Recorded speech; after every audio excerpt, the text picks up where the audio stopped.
once upon a midnight dreary, while I pondered, weak and weary, over many a quaint and curious volume of forgotten lore, while I nodded, nearly napping, suddenly there came a tapping, as if someone gently rapping at my chamber door. "'Tis some visitor," I muttered, tapping at my chamber door, "only this, and nothing more." Ah, distinctly I remember, it was in the bleak December, and each separate dying ember wrought his ghost upon the floor. Eagerly I wished the morrow. Vainly I had sought to borrow from my books surcease of sorrow, sorrow for the lost Lenore, for the rare and radiant maiden whom the angels name Lenore, nameless here forevermore. And the silken, sad, uncertain rustling of each purple curtain thrilled me, filled me with fantastic terrors never felt before, so that now, to still the beating of my heart, I stood, repeating, "'Tis some visitor entreating entrance at my chamber door, some late visitor entreating entrance at my chamber door. This is it, nothing more." And presently my soul grew stronger, hesitating then no longer. "Sir," said I, "or madam, truly your forgiveness I implore, but the fact is I was napping, and so gently you came rapping, and so faintly you came tapping at my chamber door, that I scarce was sure I heard you." Here I opened wide the door. Darkness there, and nothing more. And deep into that darkness peering, long I stood there wondering, fearing, doubting, and dreaming dreams no mortal ever dared to dream before. But the silence was unbroken, and the darkness gave no token, and the only word there spoken was the whispered word, "Lenore." This I whispered, and an echo murmured back the word, "Lenore." Merely this, and nothing more. Back into the chamber turning, all my soul within me burning, soon I heard again a tapping, somewhat louder than before. "Surely," said I, "surely that is something at my window lattice. Let me see then what thereat is, and this mystery explore. Let my heart be still a moment, and this mystery explore. 'Tis the wind, nothing more."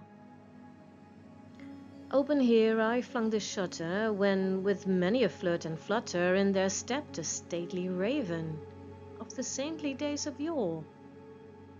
Not the least obeisance made he, not an instant stopped or stayed he, but with mien of lord or lady perched above my chamber door, perched upon a bust of Pallas, just above my chamber door, perched and sat, nothing more. And then this ebony bird beguiling my sad fancy into smiling, by the grave and stern decorum of the countenance it bore. "Though thy crest be shorn and shaven, thou," I said, "art sure no craven. Ghastly grim and ancient raven, wandering from the nightly shore? Tell me what thy lordly name is on the night's Plutonian shore." Quoth the raven, "Nevermore." Much I marvelled this ungainly fowl to hear discourse so plainly, though its answer little meaning, little relevancy bore. For we cannot help agreeing that no living human being ever yet was blessed with seeing bird above his chamber door. bird or beast, upon the sculptured bust above his chamber door, which such name as Nevermore. But the raven, sitting lonely on the placid bust, spoke only that one word, as if his soul in that one word he did outpour. Nothing farther than he uttered, not a feather than he fluttered, till I scarcely more than muttered, other friends have flown before. On the morrow he will leave me as my hopes have flown before. Then the bird said, Nevermore. Startled at the stillness broken by reply so aptly spoken, doubtless, said I, what it utters is only stock and store, caught from some unhappy master, with whom unmerciful disaster followed fast and followed faster, till his songs one burden bore, till the dirges of his hope that melancholy burden bore of nevermore. But the raven still beguiling all my sad soul into smiling, straight I wheeled a cushioned seat in front of bird and bust and door, and then upon the velvet sinking I betook myself to linking fancy unto fancy, thinking what this ominous bird of yore, what this grim, ungainly, ghastly, gaunt, and ominous bird of yore meant in croaking Nevermore. This I said, engaged in guessing, but no syllable expressing to the fowl, whose fiery eyes now burned into my bosom's core.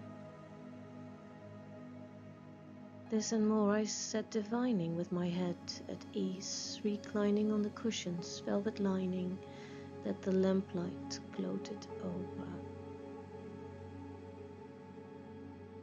but whose velvet violet lining with the lamplight gloated over she shall press, nevermore. Then, methought, the air grew denser, perfumed from an unseen censer, swung by angels whose faint footfalls tinkled on the tufted floor. Wretch!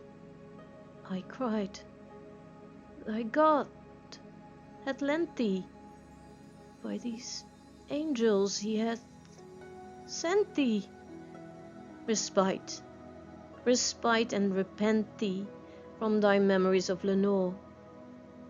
Quaff this kind nepenthe, and forgot this lost Lenore. Quoth the raven, Nevermore. Prophet, said I, thing of evil, prophet still, if bird or devil. Whether tempter sent or whether tempest tossed thee here as shore, desolate, yet all undaunted on this desert land, enchanted, on this home by horror haunted, tell me truly, I implore, is there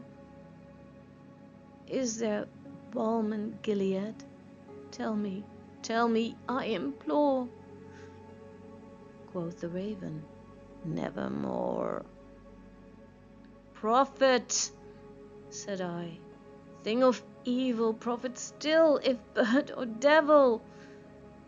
By that heaven that bends above us, by that God we both adore, tell this soul with sorrow laden, if within the distant Aidenn it shall clasp a sainted maiden, whom the angels name Lenore. Clasp a rare and radiant maiden, whom the angels name Lenore. Quoth the raven, Nevermore.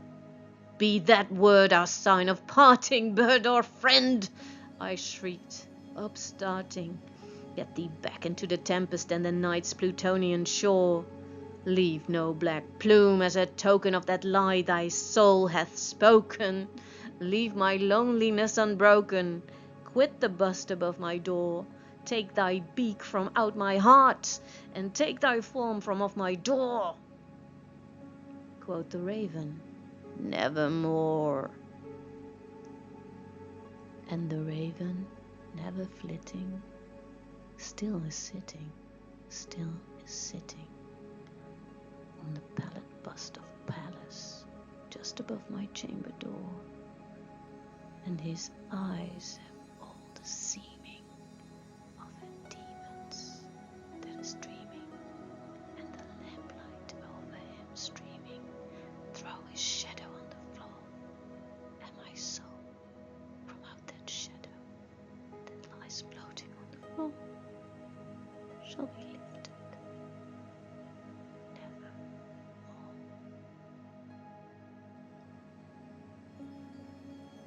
nevermore.